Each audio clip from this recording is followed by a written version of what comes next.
So-called paper record, the New York Times, yesterday sinks to a new low when they published an op-ed, Thomas Friedman, titled, "Keep Up the Blanket Coverage of Trump. It Hurts Him."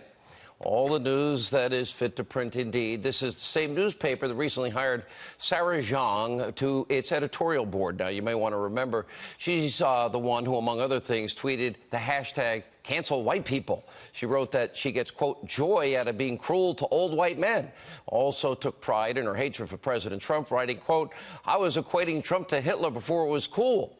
And, of course, F the police so many times it's hard to count. Joining us with reaction, author of The Briefing, Politics, Press, The People, a New York Times bestseller, former White House press secretary Sean Spicer, author of Why We Fight, Fox News national security strategist Dr. Sebastian Gorka. Sean, these are all friends of yours.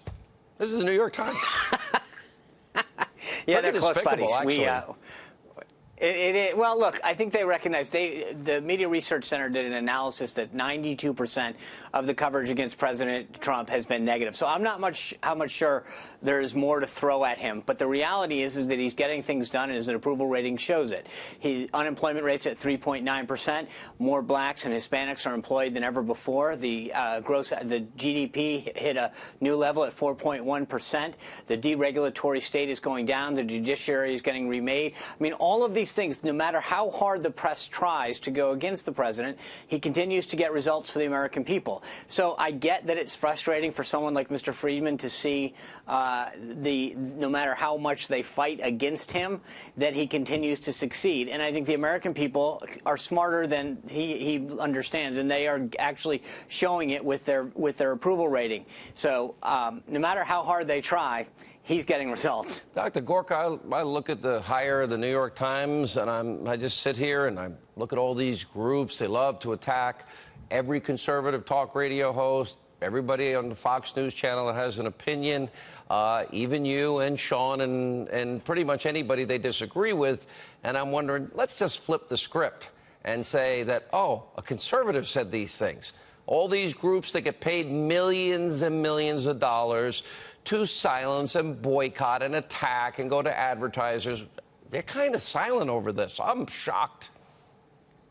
None of them are journalists. All those people that my former colleague Sean Spicer had to deal with at the podium, they're activists. They're political activists. Doesn't matter whether it's the New York Times, the Daily Beast, Huffington Post, they are all activists. Thomas Friedman is why Donald Trump is president. This opinion piece tells you everything you need to know, Sean. What did he actually say in that piece? He said, don't focus on the facts.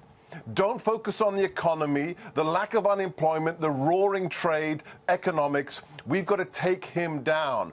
That's the left. They haven't learned anything in the last 2 years, and the results in the special elections this week and the primaries tell you everything that they have not learned. But, hey, it's great. Roll on November. Listen, I don't take any votes for granted. I want to be very clear here. I think this is the most important midterm. Impeach the president. You know, no vision to help the forgotten men and women in this country. No consideration. Obama failed and Trump has great economic success, foreign policy success. Keep Obamacare. Eliminate ICE, keep open borders. They want their crumbs back, and they want these investigations to stop. And, yeah, Devin Nunes was right. Hey, Sean, look, here's what I'm going to tell you right now.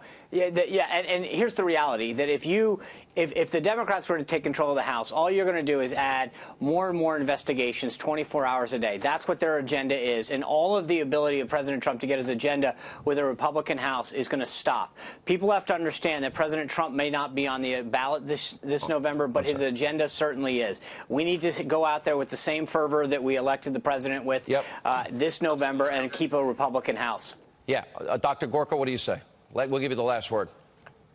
I think November 2018 is potentially more important than November 2016.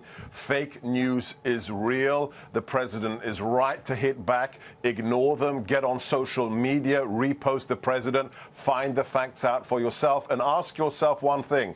What do you think of the last year and a half? If you like it, that's what we need to vote for. But they got to know this is really, in a large way, about President Trump and destroying and stopping his agenda. They've got to understand this is to undermine the vote that they had in 2016. Sean, the reality is, and you said it earlier, they're going to destroy anybody that tries to support the president. They've sent now fake protesters supported by people like Samantha Bee to come after me. This is the problem. Anybody who's with this president right now, they will do whatever they can to destroy them. And I think we have to make it very clear right now what we're up against. Got it. All right, guys. Good to see you both.